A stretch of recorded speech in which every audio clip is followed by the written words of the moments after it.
Welcome to Founder Stories with Mona Juneja. This is the podcast you'll wish you found sooner. In each episode, I talk to founders who left their 9 to 5 to build their own business. They share mistakes, late nights, and the moments they almost gave up. If you have been thinking of starting something, these stories will give you the push you need. So let's get started. Welcome, Markos, to the Founder Stories podcast with Mona. It's my pleasure to have you here. Thank you for the invitation. Thank you very much. Thank you, Markos. Markos, it'll be great to hear from you. Who are you? Where are you from? And what do you do? Yeah, so I'm Markos Korvesis. I am from Athens in Greece. I organize the Athens Nomad Fest in Greece, the Digital Nomad Festival in Greece every September. Also the Da Nang Nomad Fest in Vietnam. This is every March, yearly events with over 200 attendees, both of them.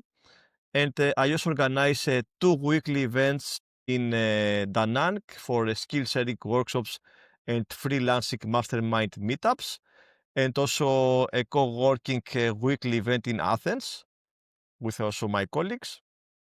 And my main job is career coaching. So I'm a career coach. I'm helping people find a remote job, change profession, and even start their own online freelancing services business. Okay, great. So you're the perfect guest for us because in this podcast, we inspire people to follow their dreams and people who have a 9 to 5 job and who are thinking to quit but do not know where to start from. Or people who already quit and they do not know what to do next.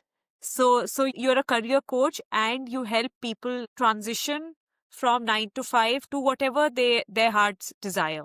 Is that right? Yeah, actually, if you check my LinkedIn profile, this is my banner that I'm helping people quit the 9 to 5 and become location independent by having their own business. Okay, that's lovely. So you're from Athens and you live in Da Nang in Vietnam, Yes. and you also have the largest digital nomad community in Athens, as well as you're building a community here in Vietnam. Is that right? Yes, I built with my colleagues a community in Athens. So we have the yearly event and the weekly co-working meetups, also workshops. So there is a community there, and also a community in Da Nang. And the weekly meetups and events are kind of mixed. So we have digital nomads, expats, and locals joining all together. So that's very nice. Okay. So, Marcos, how do you divide your time between Da Nang and Athens? So I usually stay most of the months in Da Nang. I go to Athens usually for 1 to 2 months per year.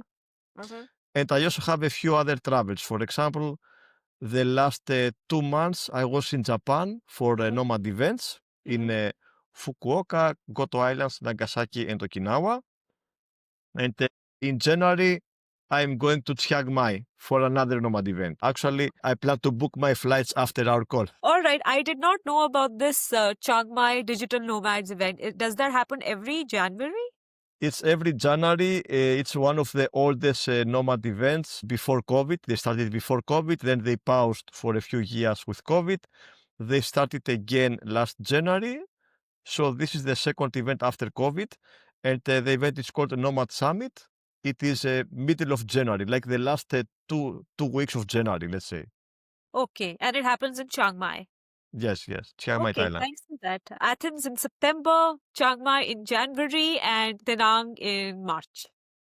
Yeah, there are digital nomad events every month around the world, like a lot of digital nomad events, and some of them are overlapping each other. For example, last March, at the same time with Da Nang, there was a digital nomad event in Cape Town, South Africa, and Rio in Brazil, as far as I remember.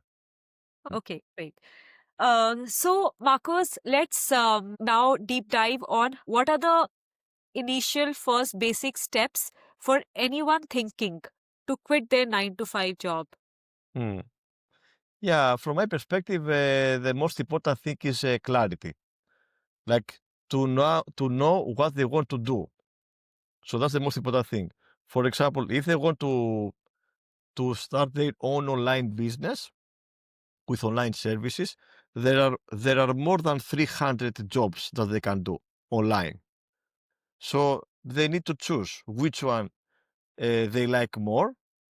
And after having clarity, do they already have the skills, knowledge, and experience to start doing this immediately?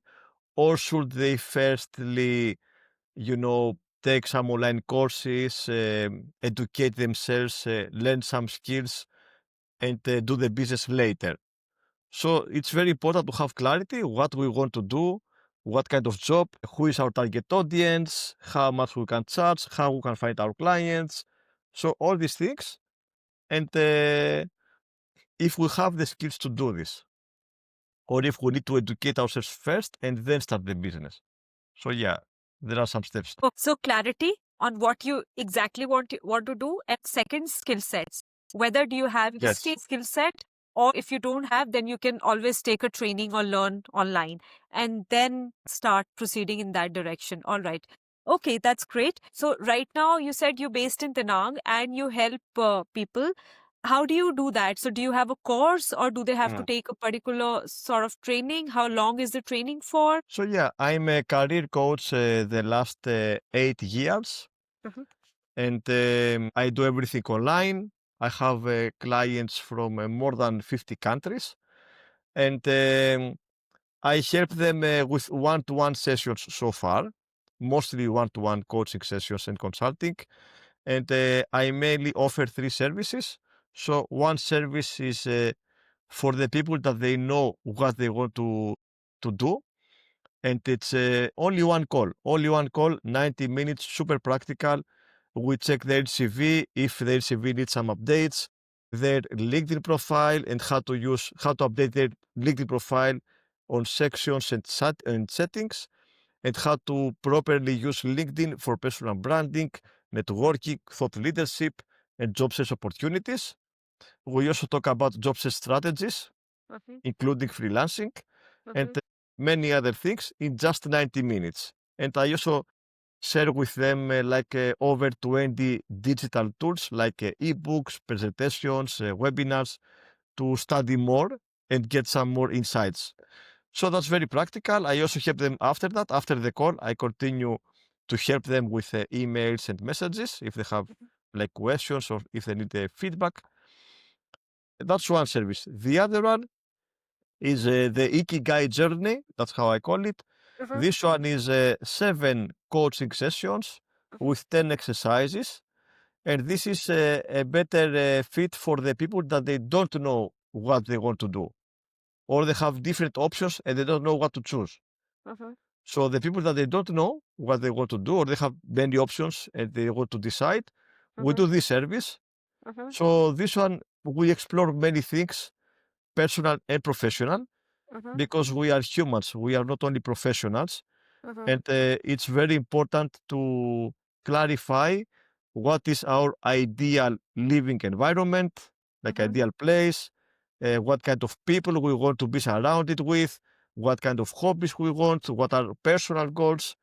So we discuss a lot about personal things, and we continue to the professional part. What kind of job, which working environment and benefits and working style and the industry. So we discuss about everything, personal and professional, and we end up with some results. For example, ideal places to live, ideal hobbies, ideal communities with people, like-minded people, and also ideal jobs, ideal industries, working style. So we have these results and some suggested next steps, what to do next. So most people choose this service if they want to clarify what they want to do. And then I have one more service. It's called Freelance Freedom. And this is for people that they know what they want to do and they want to start and grow their own online freelancing business, but they don't know how, what are the options, and how to make it grow, how to start. So we do this service for freelancing. These are the 3 main services that I offer. Okay, wow. So that's a lot. I'm sure you're very busy. So Marcos, how do you define Ikigai? So for the second service, you said you Mhm. do basis Ikigai. So I know to an extent, But just for the benefit of our audience, like in just simple layman words, how do you Mm. define Ikigai? Yeah, so that's one of my favorite topics. I do a research about Ikigai since 2017. I learned about Ikigai from the best-selling Blue Book from 2016. That's how I learned about Ikigai. And a few years later, and I was also using the diagram. So this book was saying that the Ikigai is a job that you love, are good at, the world needs, and you can be paid for. 2 years later, one guy found me on LinkedIn, one of that I did an Ikigai post, let's say, and he left a comment that this is not Ikigai. So I started doing a research with what he said, and I realized that yes, the book is wrong.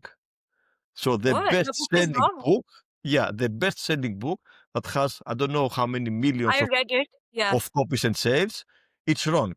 So the diagram of the book, it's not Ikigai, and it's not even Japanese. So this is a career purpose diagram created from a Spanish astrologer called Andres Zuzunaga in 2011. And initially, I think it had even 3 cycles, not 4. So that was from a Spanish astrologer. It has nothing to do with Ikigai and Japan.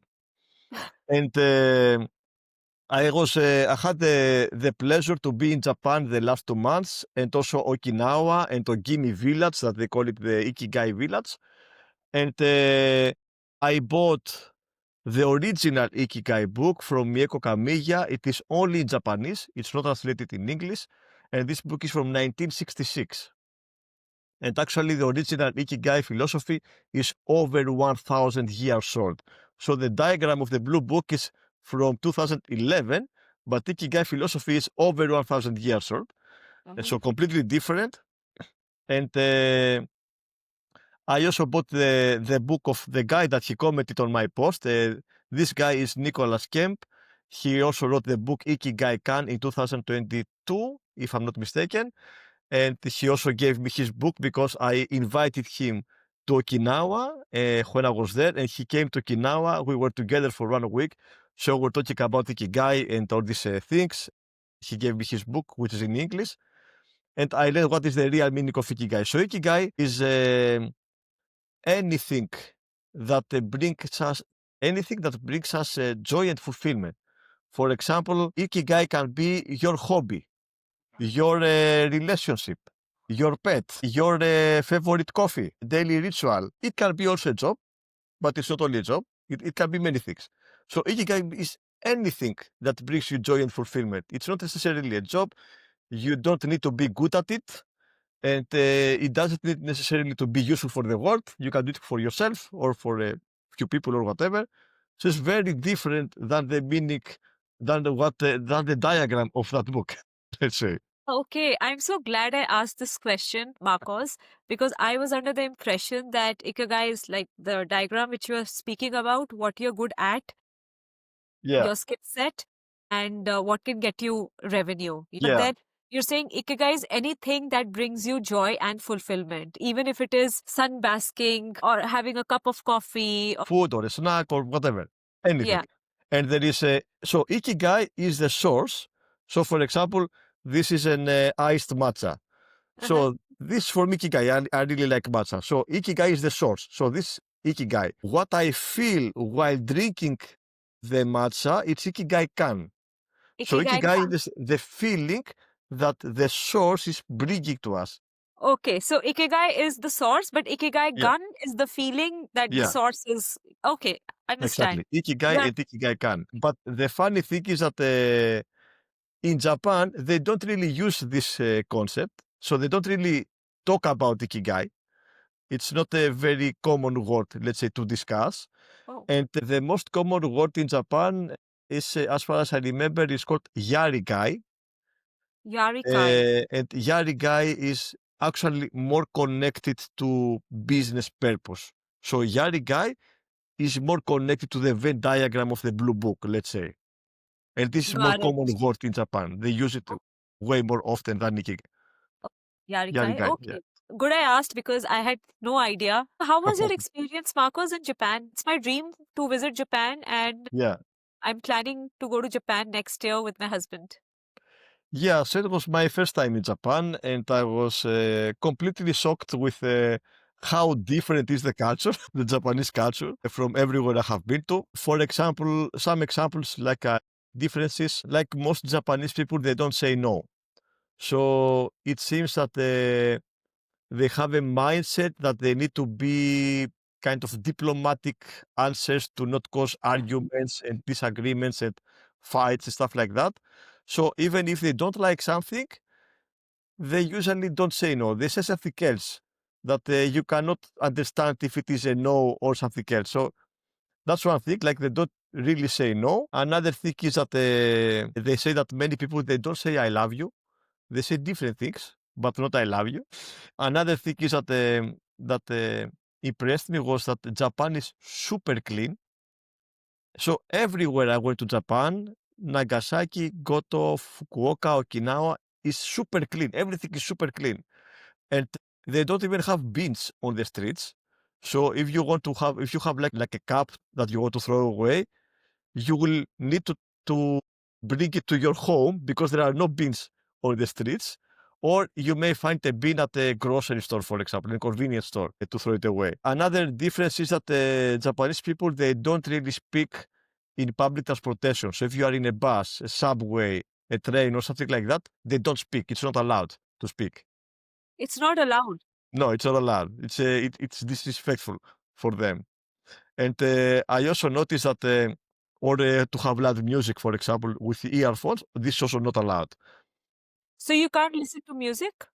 Yes, but not very loud that other people can hear you, like in a lower volume, let's say, to not, disturb the other Yeah. passengers. The same with the phone. You don't need, you need to turn off the volume to your phone, let's say, if you want to to watch something. And other thing is that yeah, they have a lot of rules. For example, it surprised me that how nice they follow the traffic rules, let's say. So I noticed that they really wait the traffic lights to turn green, even though there are no cars. So there are no cars, but you still see like a lot of people waiting the traffic lights to turn green to cross the road. They told me that they do this as an example for the kids. Because if the kids see adults crossing the road with red lights, they will do the same and they may cause accidents. And so they do this for the kids mostly. Another thing is that they don't really walk around the city eating food on the way or having a drink, especially eating food in public transportation or walking on the street. It's disrespectful, as I understand. But even drinking a coffee or a tea. I only saw just a few people doing this that I'm not sure if they were even Japanese. So many different rules, they have different systems. It's very interesting culture. And then I noticed that from place to place is different.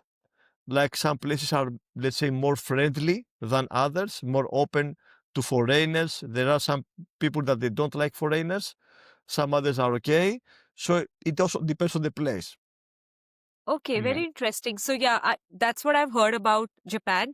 Super clean, super respectful. People are very polite. They're not very expressive, but very polite. And they want to ensure that others are not getting disturbed with their acts. So for example, I saw on a YouTube video that they carry bags at front. It's not because someone is going to steal, but they don't want to bother the person standing behind them. So yeah, I'm very excited to visit Japan soon, and I'm hoping I'll be able to visit next year. Yeah. So, Marcos, you also touched upon LinkedIn, and it's my favorite topic because I am the founder of the fastest growing LinkedIn automation tool company in the world, and it's called BearConnect.io. So, with BearConnect, people can send connection requests and messages automatically. And with Bear Connect, you can also write and schedule posts on LinkedIn. So basically, it's an all-in-one AI-powered LinkedIn automation tool that can let you do both inbound and outbound. And when I speak with people, my users, my first advice to them is your LinkedIn optimized? Like, do you have a nice profile picture? Do you have a banner? Do you have an about us section? Because if you do not have these things, then you are sending connection requests to people And the very first reaction of anyone is visit your profile, because only then they're going to learn more about you. And if they Yeah. see that you're not active, if they see you don't even have a profile picture or a banner, they won't accept your request. So I always tell people that your LinkedIn page should serve as a landing page. It's like a digital resume, so that people exactly know what you're trying to do and what you're trying to sell and what you are professionally. So I'm glad that you touched upon LinkedIn, because it's also my favorite topic. Yeah, I'm a LinkedIn trainer. So one of my services is LinkedIn profile optimization and LinkedIn training for job seekers, for freelancer. Even some businesses hired me in the past as a freelancer to help their employees with LinkedIn. Mhm, And I used LinkedIn for many, many years mhm, before 2017, before mhm, starting this job. mhm, And it's one of my favorite tools and my favorite platform also to generate leads and find clients. Yeah, like we need to have a very good optimized profile with an optimized banner and photo and headline, about section, services page, featured section, work experience, everything, even languages. mhm, For example, I noticed that some people, they don't include the languages section, but mhm, if the recruiters that they have, the premium recruiter, they search with many filters, and if they search with languages, maybe they cannot find these people. So mhm, we need to think about that. First of all, LinkedIn has AI and can suggest profiles to recruiters, let's say, even if they are looking for freelancers. Also, people are searching with keywords, so the profile should be optimized with these keywords. And people also check the activity. So LinkedIn is not only, let's say, a digital resume, it's a social media. So mhm, they also check the activity. Do you comment on others? Do you post something about your job? Like they check the activity. What, because activity is publicly visible to anyone. So they check, okay, is this person doing any posts, any comments, something similar to the profession. And I even had clients that they got promotion because of their activity on LinkedIn, and other clients that they found jobs or clients because of their activity on LinkedIn. And when I'm talking about this, regarding jobs, they attracted jobs with even 5 times higher salary than their previous salary, up to 5 times more. mhm. I mean, the companies found them and they made the job offer, and even clients with projects of up to $300,000. Wow, that's Like clients amazing. found these people on LinkedIn and they did these deals. So yeah, LinkedIn is super powerful. Definitely.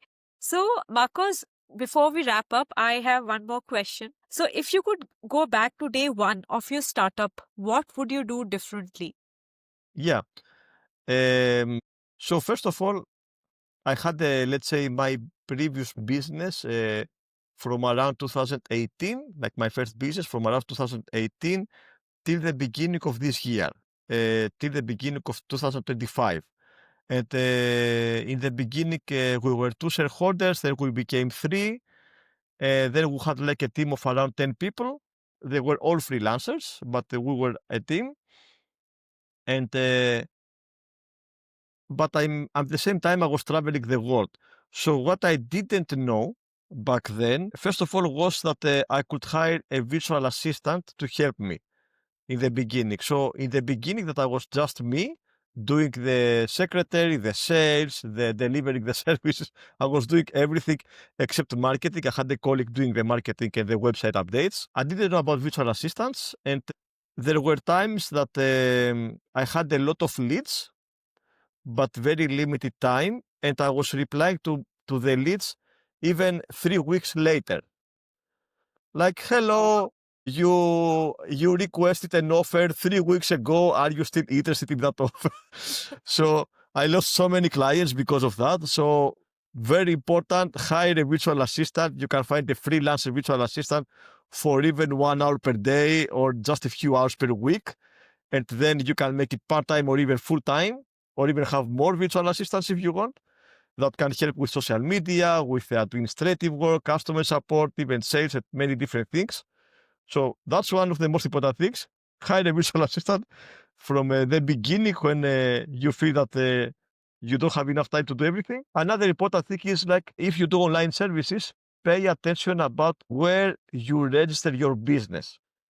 Because if you have an online business, you should normally register your business in any country. Okay? There are very different options to do that. And you can have even multiple businesses in different countries. So we have the business and the tax residency. Okay? For example, I am a tax resident of Greece.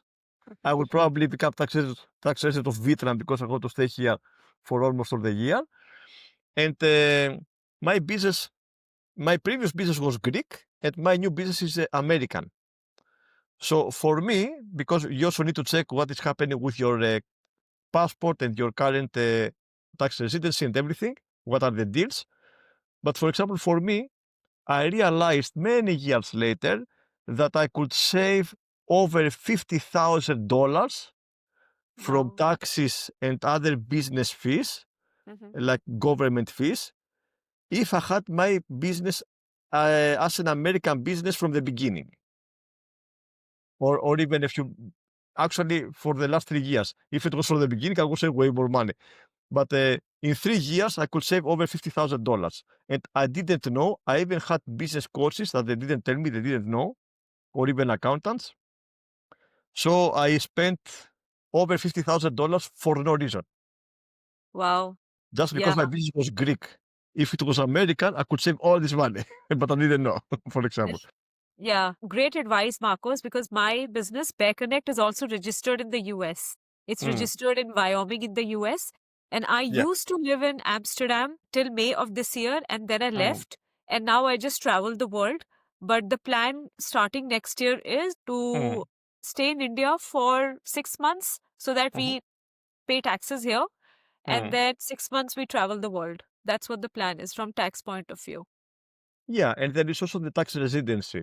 For Yeah. example, from my research, the best tax residency is Paraguay, because Paraguay doesn't tax the foreign income. So if you have a US LLC and tax residency in Paraguay, you pay zero taxes legally. Oh, wow. Okay, I didn't know that. Yeah. But the thing is that you need to go to Paraguay to do the paperwork. I Yeah. think you need to stay 2 times per year, and then every 3 years. There is a process to do that, not online. You need to go there. But yeah, many people are doing this, and they have zero taxes legally. The best options for most of the people. Yeah. So, Marcos, before 2018, you had a 9 to 5 job, is it? Before, yes, I had many 9 to 5 jobs. I changed over 30 jobs in my life in total, and most of them were 9 to 5. I even have like a 9 to 9 with a afternoon break. But yeah, like I had many nine to Okay. five jobs. Okay. And you decided in 2018 to start your own company. That's amazing. It was wonderful speaking with you. And I'm sure our audience is going to learn a lot. But if someone were to reach out to you, what's the best way? Is it your LinkedIn? We are going to also Mm. provide your details in the description. Yes, they can reach on LinkedIn. I also use Facebook, Instagram, WhatsApp. I also have my number on LinkedIn for the WhatsApp, Telegram. So I use different things. LinkedIn, Facebook, Instagram, WhatsApp, and Telegram are, let's say, the media that I check daily or almost daily. Okay, so what I'll do is we are going to have your LinkedIn and your Instagram account in the description so that if someone were to Amazing. reach out to you, they can reach out. Amazing. Yeah. Super. Thank you, Marcos. It was a pleasure having you on our show. Thank you so much. I hope you enjoy it. Yeah, we loved it. Thank you. Thanks for listening. This episode was sponsored by Bear Connect, an AI powered LinkedIn automation tool that helps you save hours every week. If you enjoyed this conversation, make sure you follow or subscribe and share it with at least one person who needs a reminder to follow their dream. See you next time.